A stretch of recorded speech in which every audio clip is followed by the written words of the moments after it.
that has influencers panicking, brands and businesses scrambling, and we're going to talk about the TikTok ban. TikTok was officially banned in the US 14 hours on January 18th. 24 hours later, I was still scrolling through. It attracted over 100 million US users. So while TikTok was taking over our screens, the US government was taking notice. If ByteDance does not give up over 50% equity in their company, then it looks like TikTok might actually go down. However, obviously, Elon with X is doing his whole video thing, and Meta can't go and buy an AK-47, which sucks because they're so cool. TikTok and CapCut are powerful editing tools to every single platform, including platforms like Reddit, platforms like Telegram, platforms like Pinterest. We send a clear message to tech leaders to be careful of how it is that you affect our domestic U.S. product. I do think we've made some good points, and hopefully people walk away from this feeling at least a little bit inspired.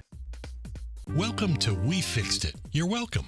The show where we take over companies, you come along for the ride, and we try to put them back better than we found them. Welcome back to We Fixed It, You're Welcome. We've got a big episode. We're bringing in other perspectives, and this episode may be a very opinionated one. We'll see. And we've got a party on the pod today, so we'll get straight into it. Before we do, I want to introduce you to our resident finance panelist for this episode. Say hello to Sam Palazzolo. Sam, why don't you tell us a little bit about yourself? Yeah, thank you, Aaron. Sam Palazzolo. I led a tech startup to a financial or private equity exit 13 years ago. Formed our family office called Tip of the Spear Ventures. I'm also ex-Deloitte. We specialize at Tip of the Spear in helping business leaders scale their organizations. I'm also an investment banking managing director at one of our banks here. And I'm in New York City, in Manhattan. Thank you, Sam. It's great to have you with us. Chino, it's your floor. Why don't you tell us what we're here to fix, and then we'll introduce our guest for today. All right, folks, like Aaron said, it's a little spicy today.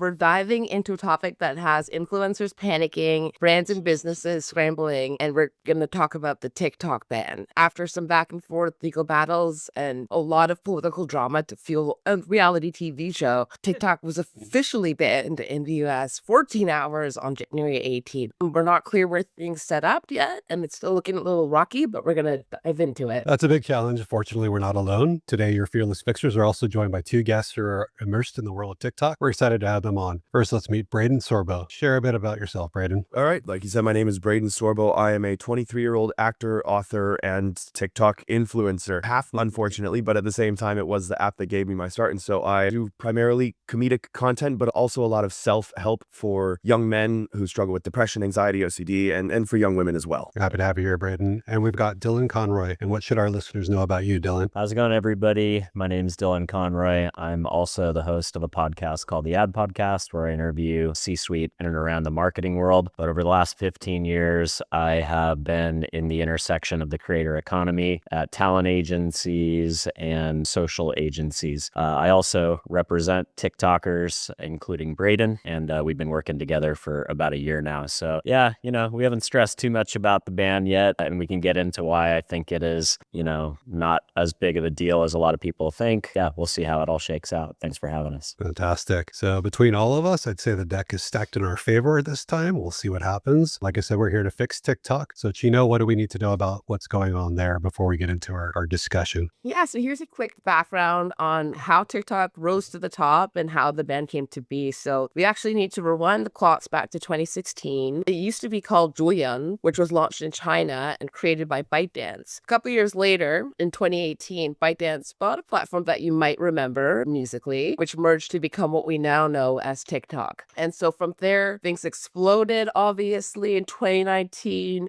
During COVID, everyone was picking it up. I remember being like, what is this app? And, 24 hours later, I was still scrolling through. It attracted over 100 million US users. I'm Canadian. I'm saying probably around the same for Canada as well. And it went from everyone from Gen Z to your grandmas who were scrolling, dancing, and to be honest, really hooked on, For You page. And so while TikTok was taking over our screens, the US government was taking notice. And in 2020, then President Donald Trump issued an executive order to ban TikTok, citing national security concerns over its ties to China. China. There were fears that ByteDance might be handling things and American data in, fishy ways. And so when President Biden took office in 2021, he paused that for a second to make sure that there was a review. But in the last 2 years, TikTok has been back in the hot seat with data privacy concerns that resurfaced, and the ban became very, very real. On January 18th, for a whole 14 hours, TikTok was officially shut down. And although it was restored just literally 14 hours later, President Trump gave TikTok a 75-day extension to the ban, which was a huge lifeline. But I want to turn it to us to see, what now? What should TikTok do now? Well, I'll go ahead and I'll start if you're opening the floor. What a lot of people fail to realize that I've noticed while talking with just my friends, family about the ban is that our government works with 3 branches. And it's ironic that most people don't even understand that you have the legislative, the judicial, and the executive. And so this ban wasn't just the president or wasn't just the Supreme Court. It started in the House and the Senate, and it was almost unanimously passed through. So this was not just a one-sided issue. This just flew straight over to the executive, the president's desk. And although Trump initially kind of formed the ban, Biden did sign it into effect, like we mentioned 2 years ago, when it kind of back into the hot seat. And it's been sitting throughout the judiciary system and our legal courts for a long time until it finally made its way all the way up to the Supreme Court. And so once again, passing the majority favor, this was not necessarily a single party issue. This was something that both parties were like, we need to fix. And people my age and a lot of college kids and everyone younger is going, really, of all the things that we could be worrying about right now, I mean, you have literal Chinese companies buying actual land in America, but we're going to be focused on an app. I mean, as much as our elected officials were working together and an app, all of the people on either side were going, this is the dumbest thing and another waste of money. And so I think this 75-day extension could potentially turn out in our favor. That really depends on if ByteDance is willing to sell their majority share, because that's what the extension is for. If ByteDance does not give up over 50% equity in their company, then it looks like TikTok might actually go down. However, obviously, Elon with X is doing his whole video thing, and Meta, Zuckerberg has their whole Reels and Facebook videos. So all of these other companies are trying to kind of usurp that position because TikTok's in the hot seat right now. And that's why they're all, donating to politicians, and they're trying to say, oh, well, we're going to remove this feature that everyone hated for 4 years, and we're going to implement this, and we're going to try to make it more user-friendly. And so they're trying to kind of take the spot that TikTok had. But if TikTok's willing to give up 50%. To ask, Braden and Dylan, as well as Sam, a little bit about the business of TikTok, because I think that this is what's really interesting. I think that the concern was all of the influencers that are on TikTok, my daughter being one of them, and how you make your money off of TikTok. And if TikTok goes away, or as TikTok is restricted, where do you go? Like, where would you go for those things? My daughter did say that for a long time, it's been known that YouTube is where the money is. And so she's like, that's where you would want to go. And that's where everybody's going. She said, obviously, now you've heard about what's the Red Note. No, I was going to say red card. Red card. I'm thinking soccer. Red Note. And so there's all of these types of things. And yes, you're totally right. Meta is trying really hard with Instagram Reels to make it feel like TikTok, but it's not the same. And the same thing on LinkedIn. If you've noticed, LinkedIn has really kind of created this whole Reels thing for engagement. And I knew a UX designer who worked for Meta, and she said that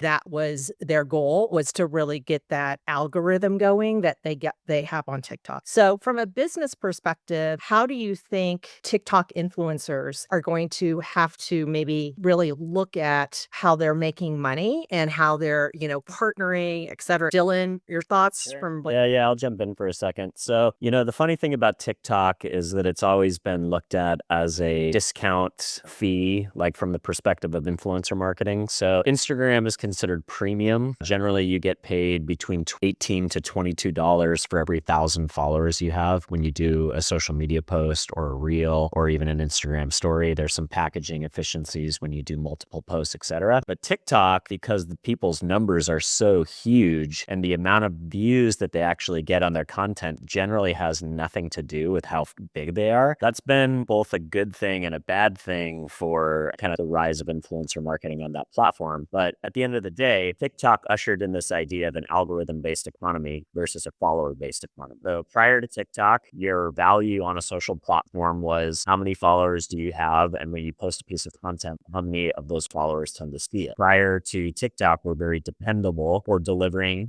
somewhere between 10 to 20% of that audience to a piece of branded content and then integration. But then now that TikTok comes along, I've heard of people going viral on the very first video that they posted post on TikTok. I had a friend that posted a very first TikTok and it got over 2.5 million views. And instantly overnight, they were quote unquote an influencer. So that's been a big component, is that TikTok has always been looked at as kind of unpredictable and a bit of a bargain. But if you get down to like what the CPMs are, generally it's about $5. So you can see the discrepancy is about like a 25%. You're getting 25% of what you would get if you had the same audience on Instagram or YouTube, just from posting on TikTok and taking brand dollars there. Now, Braden probably has a little bit more of an understanding of how the payouts work. So all of these platforms pay out money directly to creators based on how successful they are on the app. Those creator funds tend to wax and wane depending on priorities. I'm hearing on the street that all of the platforms are opening up creator funds again to woo all the TikTokers over to their given platform. So Snapchat's relaunching creator funds. Instagram is giving out, I think, a $5,000 to $10,000 bonus this month to creators that hit minimum thresholds. There's a gold rush for sure on the other platforms to bring over all the TikTokers. But I mean, at the end of the day, it really depends on how much of a personality you are outside just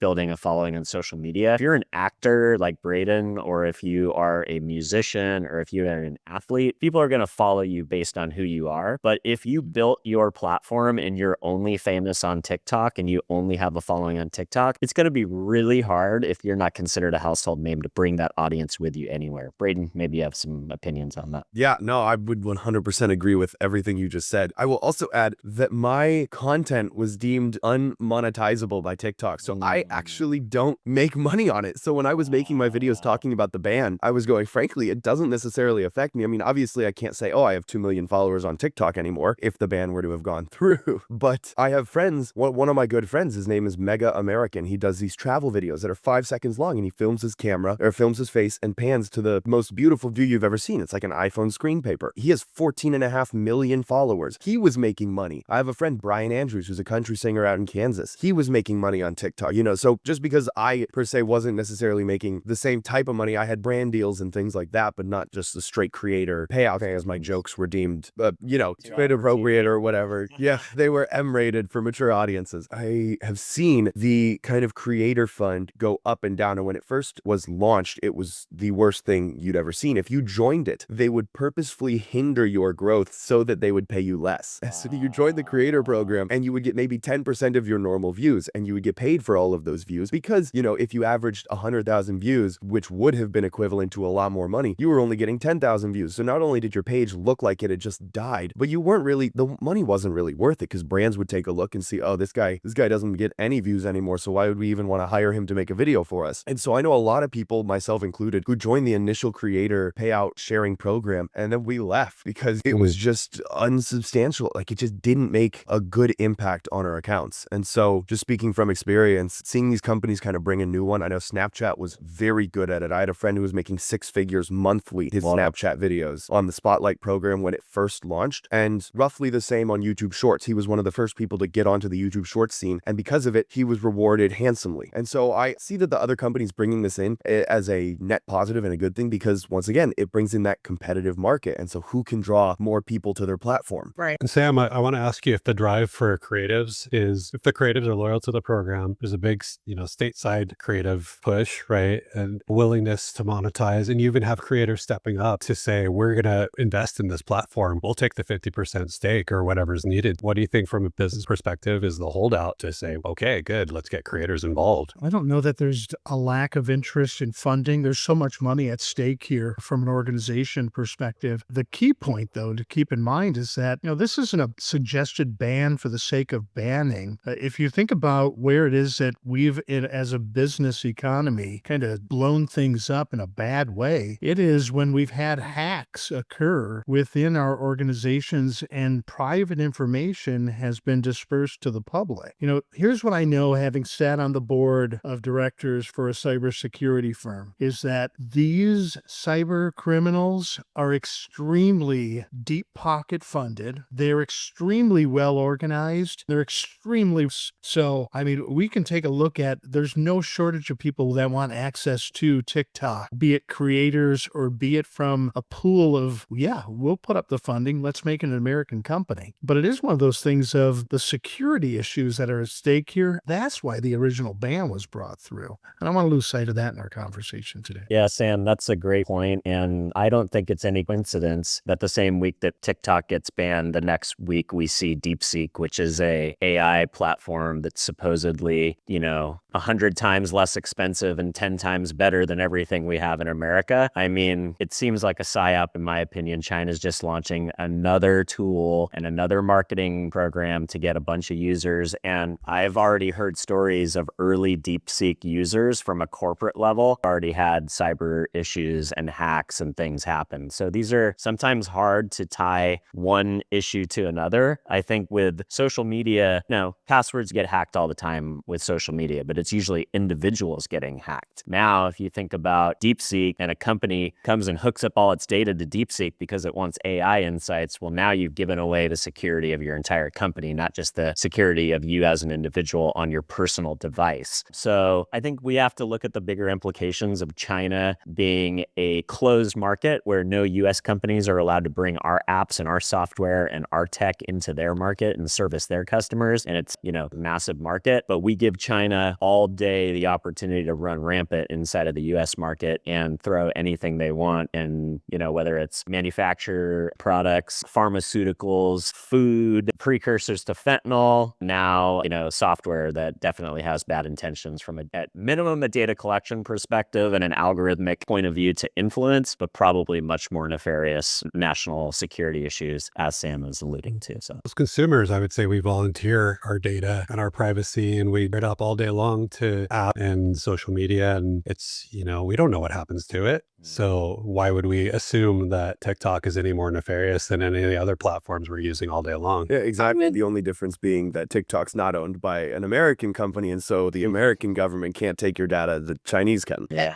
I would agree with that to a degree, but it's like, Meta was in this hot seat a few years ago. Like, we can't forget that as well. And so you look at data security again, husbands in cybersecurity, I have friends, really good friend that works as like the top security person at TikTok currently. And, there's always like, it's your data, right? It's what you do on your phone. It's why we have passcodes and Apple has, brought in different security measures, why there's many updates. But to your point, Aaron, we're willingly giving our data away. So if you think about Red Note, Melissa, you mentioned, the day before, 74% increase in US users on Red Note. So people were saying, hey, TikTok ban's coming. We don't care about our data. We are willing to give it to the Chinese government if that's what it takes to stay on this platform. And we kept talking about, Meta and X, Twitter, it'll always be Twitter in my mind, trying to, duplicate what they did. And if you remember Snapchat back in the day, right? It was a huge thing, as we were mentioning, Raiden, when, Snapchat Shorts came on and all of that. That was a huge win. Was it Meta bought them? And then it moved to Instagram Reels, and then Snapchat kind of died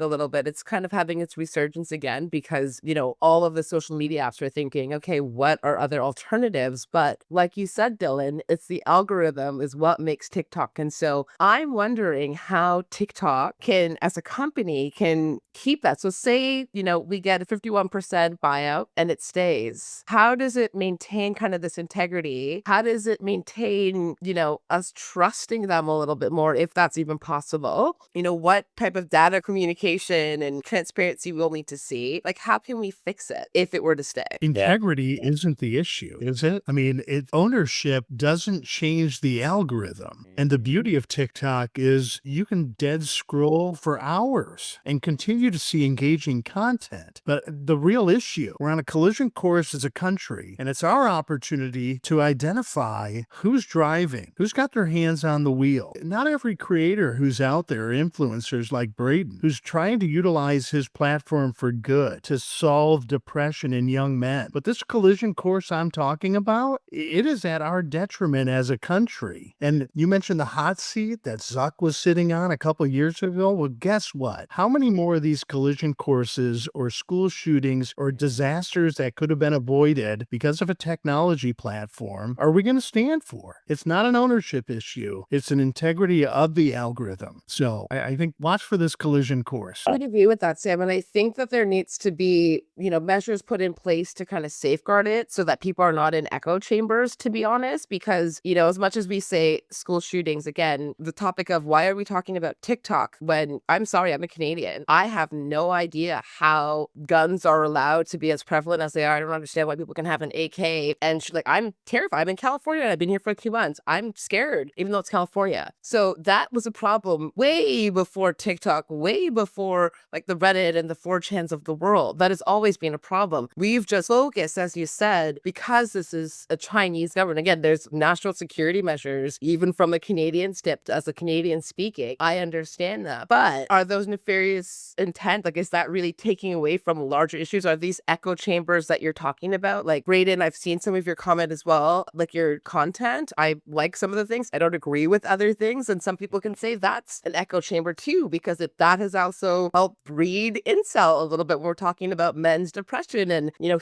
he's coming from a great point, but people can take that further in the same algorithm to kind of lean into a little more extreme thinking here. And, there have been school shootings like that. So is it a job for every single platform to have some type of measure put in place to kind of stop that in the algorithm? Is TikTok able to put that in place? Is, if we have an American buyout, able to do that? We'll see, but it doesn't change. You can't just say one thing is, one view is more important than the other. It is important because we look at, Gaza, for example, a lot of this hot seat came up back on October 7th when people were seeing real live images in Gaza. And so, it was completely contradictory to what the American government was sharing and what the media was sharing. And that was a problem. And so, you can have it at the extreme one way, and I agree with you there, Sam, but there's also the other way too. And so how can TikTok's algorithm measure and figure that out, essentially? So if I may answer first, both of your takes, I would take it a step further in the sense that there's really nobody driving the bus right now. We're on this collision course and the driver just sort of opened the door and bailed. You mentioned you're in California. You have nothing to worry about as far as guns go, except for bad people getting them because they're going to do that regardless. I mean, even I, as a law-abiding citizen, I can't go and buy an AK-47, which sucks because they're so cool. But that's besides the point. As far as preventing echo chambers and content manipulation and everything along that goes, I am a free speech absolutist. I have the mindset that you should be able to say whatever it is that you would like, and I should be able to respond however I would like. That is just how discussion works. And the second we start putting hindrances on that is when we get into this sort of dangerous territory. You guys brought up school shootings, and we can address that. But if we really want to get to the core of the issue, 75% of women before the age of 45 will have taken at least one form of an antidepressant. Of men before the age of 50 will be on one form of antidepressant or diagnosed with some sort of mental disorder as well. So there's clearly not just an algorithm problem going on in America today. What we're seeing is this overwhelming of our brains. And as humans, we are not built to handle it. And so when Sam brings up scrolling on TikTok for 4 hours a day, it completely destroys your ability to form connections with people. It obliterates your attention span. And so it's more than just, okay, well, what are we going to do about the echo chambers? We have to be conscious about the content that we're taking in and also avoid the doom scrolling. I mean, people are at rates that we've never seen before in terms of lack of social interaction. There is a study that just came out last year that said that roughly 40 to 50% of men aged 18 to 25 had never approached a woman in real life, not even gone up and talked to one. Because if you go online, all you have is content of women who film themselves in the gym shaming men for looking in their direction, or girls who tell the story of the absolute worst time someone ever approached them. And guys will see that. They will assume, because that's all that they're being shown, they will just assume that that's how people are. And even if that's not the case, which it isn't, it's very hard to break someone out of that mindset when that's all that they have been consuming, especially for a long period of time. And so this crisis that we're seeing in relation to not having a driver is because the driver looked behind him, saw all these crazy people doing these things on the bus and said, screw this, man, I'm out of here.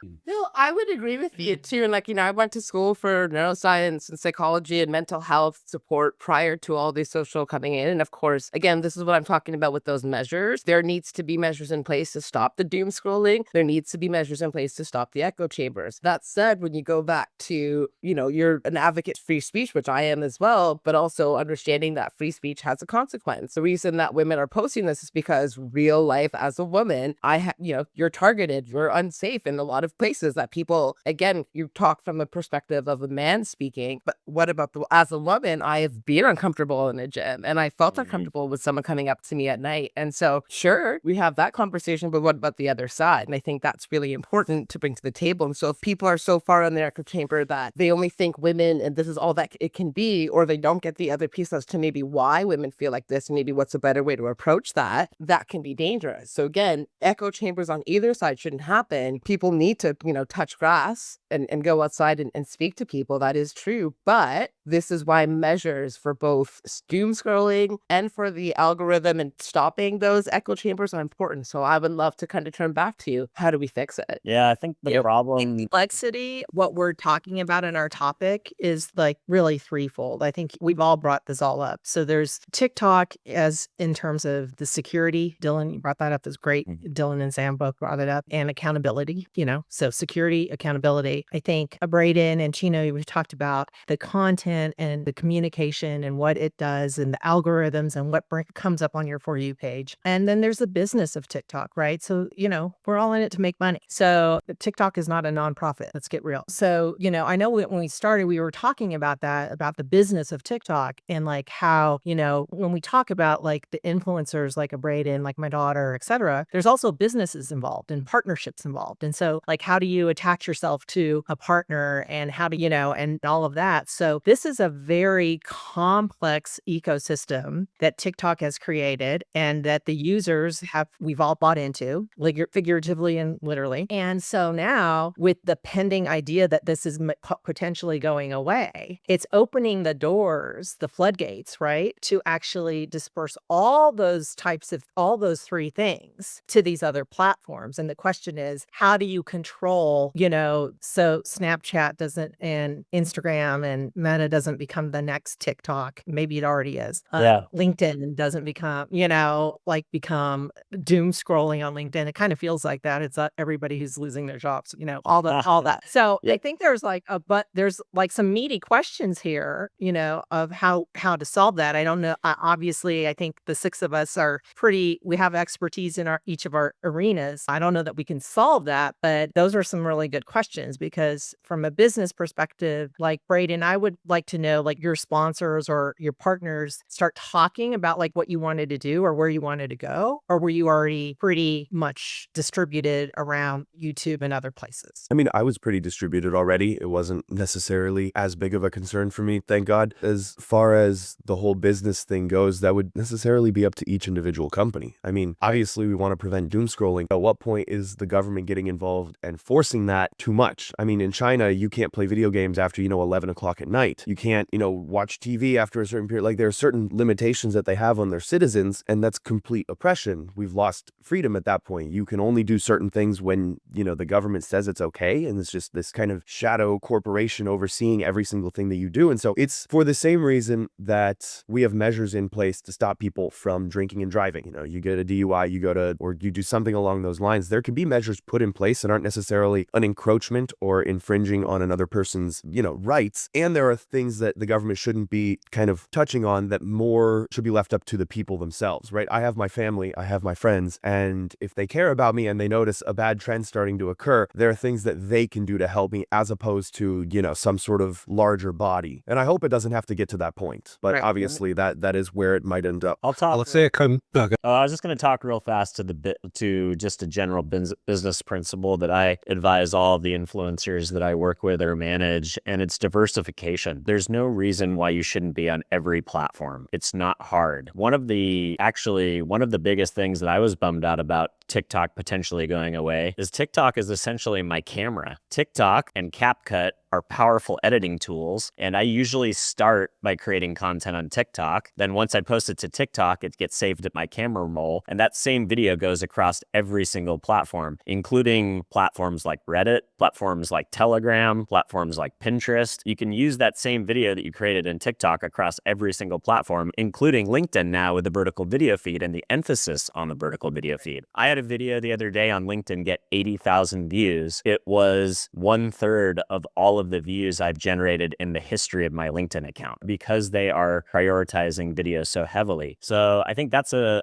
big component is diversify, and not just, and as a creator, you can't ever depend completely on any one platform because platforms change, algorithms change, business models change, trends change. What they can't ever take from you are own channels that you have, such as your email list or your text SMS list or your customers on a Shopify store. You should be thinking about ways to diversify and, quite frankly, create sustainable business models as a creator while you have your fame and influence that is completely independent of you ever having to rely on a single dollar from the platforms or a brand ever again. So, that's what we always advise our creators is build things, invest in things, and build business models that aren't dependent on the social platforms. That way you never get put in that position, whether it's a government situation or just something like Vine that just goes out of style and, another platform copies the feature and then, everybody's like, all right, I'm going to Instagram. Vine isn't cool anymore, or it doesn't matter because it was a feature, not an app. Dylan, can I ask you a question about social commerce integration? So it seems like TikTok makes it super easy from a customer experience, to actually shop because it's in app. You don't have to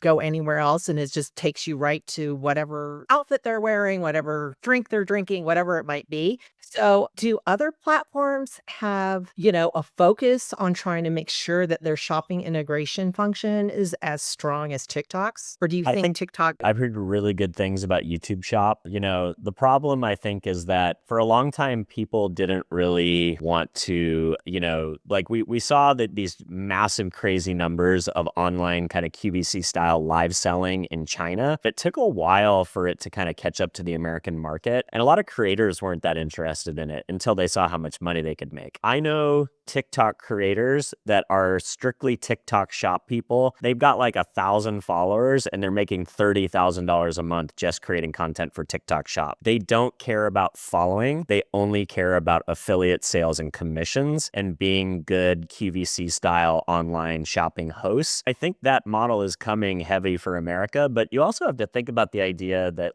every app has features and behaviors. And when other apps try to adopt it, if it doesn't feel natural and native to the app, then people don't do it. Do you guys remember when LinkedIn had stories? Nobody cared.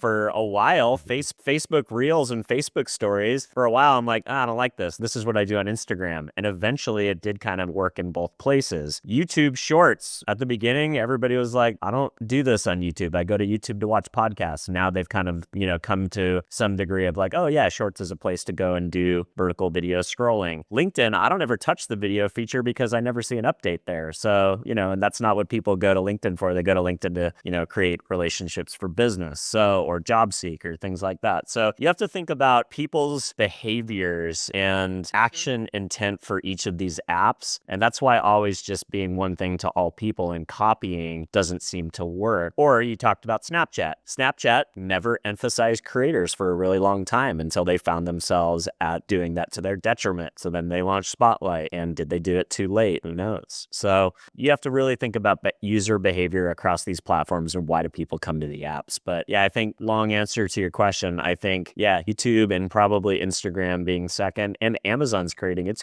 own creator ecosystem that is only exists for people to show products on Amazon and get them to click the Amazon button to buy. Well, I think TikTok's sitting on a moment where there hasn't been a mass exodus at this point, but creators and others are wary. And if there's a good enough clone lookalike, replication that doesn't have the complexity of this multinational arrangement, maybe, there will be a departure and someone else will take the spotlight. We're not there yet. Sam, I'd be interested, if it comes down to the wire again and there has to be, let's say, the 51% handover, aside from the highest bidder, deserves to take that share. I don't know. Mr. I Beast. think it's one of those things. Yeah, I think it should be us. It should be Dylan, Braid, and all of it joining in. Go. So Hey, I'm great with that. I'd like to be of it, wouldn't you? Braden, who would you want to see as a representative of creators, have your interests of creators like you in mind? Well, shoot, I would do it myself if I was given the opportunity. I know that you have Kevin O'Leary, Mr. Wonderful, putting in a bid with a couple other people. You have Elon interested, although I'm sort of iffy on him buying it because if anything, he'd probably buy it and then just trash the app in favor of making X the more, because he just added the videos tab to X. Right. We're being asked to wrap it up. Dylan, let's start with you. Do you think we fixed TikTok or left it better than we found it? I think we left it better than we found it, but I don't think we definitely fixed it. It's way too complex, many moving parts, but I think we made progress, and I think the ideas that we discussed today are real and tangible. So I'm excited to see what the future holds for the platform and the continued growth and change within social media in general. How about you, Braden? John 21:25 says that had everything Jesus said and done be written down, there wouldn't be enough books. So I think this podcast covered a lot, and there's still so much more that we couldn't possibly get to all of it in just a quick 40-minute session. However, I do think we've made some good points, and hopefully people walk away from this feeling at least a little bit inspired. What do you think, Sam? I think if we kill it off, we send a clear message to tech leaders to be careful of how it is that you affect our domestic U.S. product, which is people first. Interesting. Sheena, what do you say? I think there's a lot more questions than we got to answer, but I think we left it better than we found it. And so, we'll see what happens with TikTok. It's still so uncertain. There needs to be some form of safeguards in place. I don't know what that looks like, but something needs to happen and give so that, it cannot be a national security issue, global security issue, really, because it's not just the US.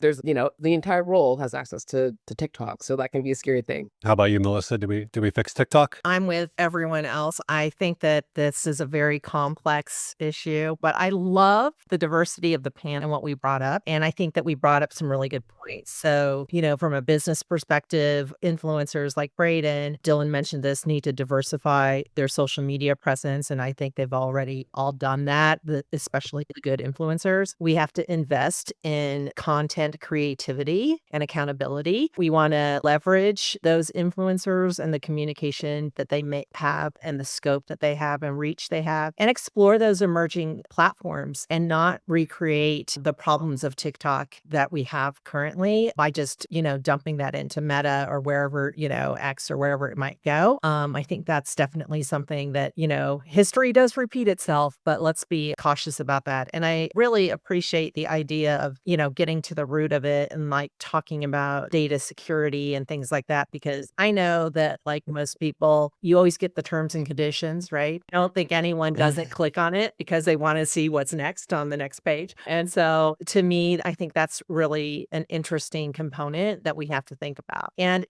I would be sad to see my cat TikTok go away and I got stuck in like some French cuisine thing. I don't know what that is, but yeah. So I enjoy it. And I know like I said, my daughter's an influencer. She enjoys it. And so it's one of those things that I think is going to be very difficult for us to solve in just one sitting. Maybe it's time. Agreed. I think it's a much bigger conversation than we've had. And I really like it. This has been a freewheeling one. We've touched on a lot of different areas. Of course, this is unfolding in real time. And, by the time this comes out, there may be a buyer, there may be a shutdown. We don't know. But I like the fact we have our dance and our take on it. And now we brought in different viewpoints and perspectives for this specific conversation. I think they added a lot to it. Yep. So before we close out, tell our listeners where they can find our guests for today. Braden, where can our listeners find you? At just Braden Sorbo on all social medias. BraedenSorbo,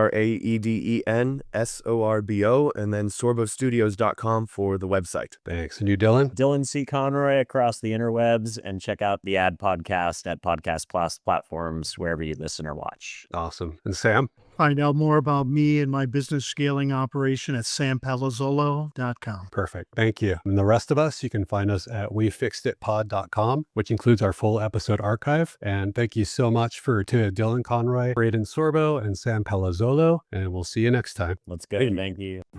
We hope you enjoyed this episode of We Fixed It, You're Welcome. We go into every episode somewhat cold, and nothing we say should be construed as legal advice, financial advice, or anything that would get us in trouble. All trademarks, IP, and brand elements remain property of their respective owners.